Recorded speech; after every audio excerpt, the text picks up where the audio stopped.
मैं काव्या बोध और आप देखना शुरू कर चुके हैं नागवंशी टीवी। इस वक्त मैं बहादुरगढ़ में हूं और यहां पर मैं बता दूं कि आज एक कार्यक्रम के लिए डॉक्टर भीमराव अंबेडकर के परपौत्र यानी कि पोते के पोते आज यहाँ पर आए, जो कि खुद पेशे से एक एडवोकेट हैं और उनका नाम है अमन आनंद राज अंबेडकर। आज उनसे हम बातचीत करेंगे जिस तरीके से भारत के अंदर अगर बात की जाए आरक्षण को लेकर के, मेरिट को लेकर के एक बहस छिड़ी हुई है। लगातार आरक्षण को लेकर के ये कहा जा रहा है कि भीख के रूप में दिया जा रहा है। तो आज इन्हीं सारी चीजों को लेकर के हम अमन जी से बातचीत करने की कोशिश करते हैं और चलते हैं अमन जी से बातचीत करते हैं। सर, पहले तो मैं ये पूछना चाहूंगी, क्योंकि आप जिस तरीके से एक एडवोकेट हैं, जिस तरीके से हम भारत के अंदर एक संविधान को लेकर बहस छिड़ी हुई है, आरक्षण को लेकर के बहस छिड़ी हुई है, तो आज हमारा पहला प्रश्न सर से ये रहेगा, क्योंकि एक सर एडवोकेट है और साथ में ये जानने की कोशिश करेंगे क्या वास्तव में संविधान का जो मूल ढांचा है उसे बदलने की कोशिश की जा रही है। देखिए, पहले तो सब हरियाणा वासियों और दिल्ली वासियों को और पूरे उत्तर राज्यों को मेरा क्रांतिकारी जय भीम। मेरा ये पहला ही दौरा है दिल्ली को और हरियाणा को। हमारे जो फौजी जी है उन्होंने इधर 2-3 प्रोग्राम ऑर्गेनाइज किए और वो प्रोग्राम के लिए हम आए हैं। उनका और हमारा संगठन, मतलब हमारे पिताजी का और अंकल का बहुत जूने टाइम से संगठन है। तो वो बोल रहे थे कि आप अभी आ जाइए यहाँ पे, क्योंकि यहाँ पे हमारे समाज को और जो लोग हैं, बिछड़े हुए लोग हैं, उन्हें ज़रूरत है। क्योंकि यहाँ पे कोई ऑप्शन नहीं है यहाँ पे लोग, क्योंकि हमारे सब लोग तहस नहस हो गए, यहाँ पे वहाँ पे जा रहे हैं। और ज़रूरत है कि हम समाज के सारे लोग एक साथ जुटे। और ये सिर्फ उत्तर भारत की परिस्थिति नहीं है, ऑल ओवर इंडिया की परिस्थिति, कि जो पूरा समाज, जो बाबा साहब जो मानते थे कि जो मेरा समाज है वो कहाँ तो भी एक ऊंचे स्तर पर जाना चाहिए, सब लोगों के मान सम्मान मिलना चाहिए और उन लोग के बराबरी का होना चाहिए। पर ये जो देश में जो सरकार पिछले 10 साल से आई है वो एक ही काम कर रही है कि लोगों को धर्म में विभाजन करना और लोगों को जाति में विभाजन करना। अभी आप देखते रहेंगे कि महाराष्ट्र में भी वही हो रहा है। जो अबकड़ लाया गया है महाराष्ट्र में और लेके आने की कोशिश कर रही है, इससे वही साबित हो रहा है कि ये जो सरकार है पूरे देश में वो एक ही काम करना चाहती है कि लोगों को धर्म पे नाम पे अलग करना चाहती है। और कुछ भी हो जाए, देश में कितना भी बड़ा आदमी आ जाए, कुछ भी हो जाए, भले बीजेपी यहाँ 10 साल रहे और 20 साल रहे, पर बाबा साहब ने जो संविधान दिया है वो खत्म करना और वो नष्ट करना किसी सादे आदमी की बात नहीं है। सर, मेरा दूसरा सवाल ये है कि जिस तरीके से अपर कास्ट के लोग मेरिट की बात करते हैं और SC ST OBC की अगर हम बात करें तो वो आरक्षण की बात करते हैं, और वो अब अपर कास्ट के लोग ये कहने लग गए हैं कि आप 75 नहीं बल्कि 175 साल आरक्षण ले लो, लेकिन हम आप लोगों की तरफ भीख नहीं मांगेंगे। देखो, अभी बाबा साहब ने जो आरक्षण दिया था वो आरक्षण दिया था कि जिन्हें करुण इसे कह के कि ये जो अभी भी जो हम 65 साल आगे आए हैं तो भी अभी तक हम आगे पिछड़ा और जाति के इस पे लोगों को जज करते हैं। पर तभी बाबा साहब बोले थे कि अगर 100 साल हुए या 200 साल हुए तो भी ये जो जात नाम का प्रकार है ये कभी खत्म नहीं होएगा इस देश में। क्योंकि ये जो लोगों की मेंटालिटी क्रिएट करने की कोशिश कर रहे हैं, अभी आप देखेंगे पिछले अनेक सालों से ये बीजेपी की जब से सरकार पूरे भारत में बनी है, वो ना एजुकेशन पे बात कर रही है, ना किसको नौकरियों की बात कर रही है, ना कुछ लोगों को 15 करोड़ नौकरियां देंगे साल में, फिर जॉब्स देंगे। ये ऐसे कुछ जो सब विधान किए इन्होंने, सब झूठ विधान किए। और बस अभी इन लोगों का एक ही लोगों का एम है कि बस लोगों को धर्म पे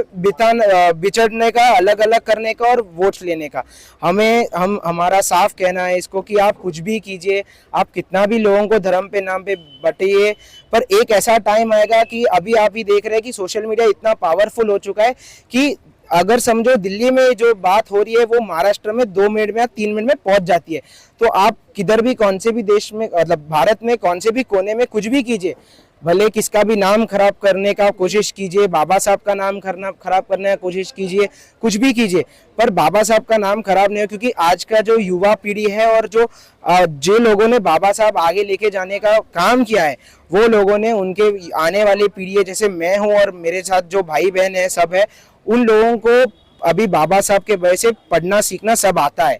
तो जब तक अभी के जो लोग हैं जो पढ़ाई करते हैं और जो बाबा साहब को पढ़ते हैं उनको सच मानना, सबको सच समझता है कि बाबा साहब ने सिर्फ एक जाति का काम नहीं किया या सिर्फ एक धर्म का काम नहीं किया। बाबा साहब ने काम किया, वो महिलाओं के लिए काम किया है, पूरे देश के लिए काम किया। पर ये जो सरकार करना चाहती है, जो पिछले कांग्रेस सरकार ने भी किया और अभी भी बीजेपी कर रही है, कि सब लोगों को और खास करके बाबा साहब का चेहरा है, बाबा साहब ने सिर्फ एक जात के लिए काम किया,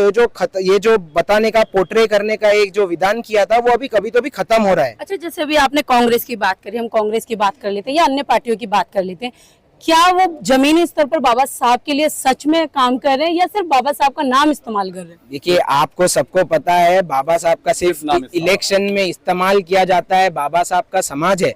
वो लोगों को, अभी मैं महाराष्ट्र से खास करके आता हूँ, वहाँ की जो परिस्थिति है, मैंने एक साल अभी ग्राउंड पे वर्क करके मैंने देखा है,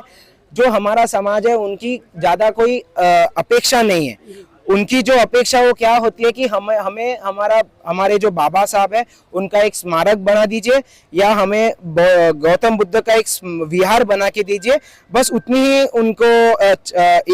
कोई भी सरकार हो, कोई भी हो, उन लोग से वो अपेक्षा होती है। और ये जो सरकारें आती है वो बस वही करती है कि ये जो समाज है उन लोग का इलेक्शन के टाइम में उन लोग का उपयोग करती है, और बाकी टाइम उन लोग का कुछ काम करने का, कुछ नहीं करने का, बस इन लोग को ऐसे ही छोड़ देने का इस्तेमाल करती है। तो जितने भी पार्टियां आएंगी वो सब बाबा साहब का सिर्फ नाम लेने के लिए, और हम बाबा साहब को मानते हैं ऐसे दिखाने के लिए बाबा साहब को पोर्ट्रे करती है। अच्छा, भारत में जिस तरीके से देखा जाए कि अब दलितों पर सबसे ज्यादा एट्रोसिटी हो रही है,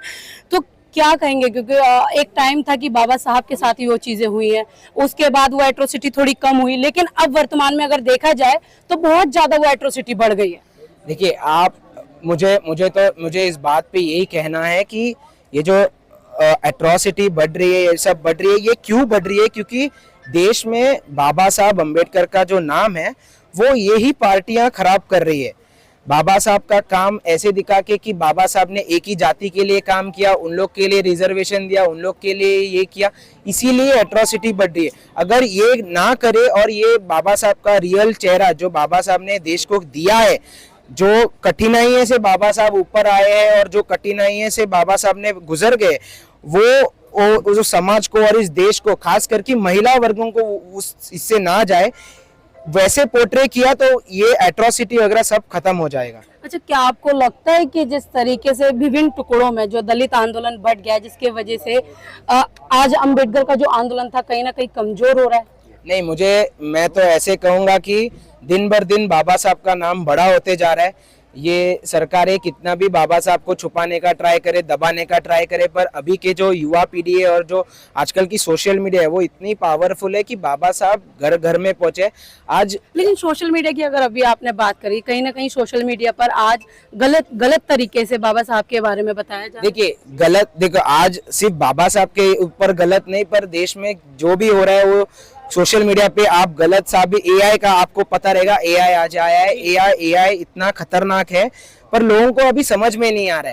है। उस दिन महाराष्ट्र में, मुंबई में एक एआई का एक सम्मेलन आयोजित किया था एक लड़के ने, उसने पूरा सम्मेलन में बताया कि एआई कितना खतरनाक हो सकता है इस देश के लिए। और अभी के लोगों को ऐसे लग रहा है कि एआई मतलब फ्यूचर है, पर एआई इतना खतरनाक है जो हम सोच भी नहीं सकते वो काम वो एआई पीछे कर रहा है। पर मेरा एक ही मानना है कि सोशल मीडिया पे आज जो समय पे हम बीत रहे हैं और जो समय से हम चल रहे हैं, उस समय पे कितना भी बाबा साहब को दबाने का प्रयत्न करिए, कुछ भी कीजिए, सब लोगों को सब पता है कि बाबा साहब ने क्या किया है, किसके लोगों के लिए काम किया है, पूरे देश के लिए काम किया है और सिर्फ एक जाति या धर्म के लिए काम नहीं किया। अच्छा, एक सवाल और यहाँ पर निकल करके आता है, पहले जिन लोगों को हरे रंग से खतरा होता था, आज उन लोगों को हरे रंग से खतरा नहीं है, लेकिन इस नीले रंग से खतरा है, तो क्या कहेंगे सर इस पर? देखिए, मैं तो बोलूंगा इस देश में किसको किससे खतरा नहीं है, बस सिर्फ बीजेपी से सब लोगों को और देशवासियों को खतरा है।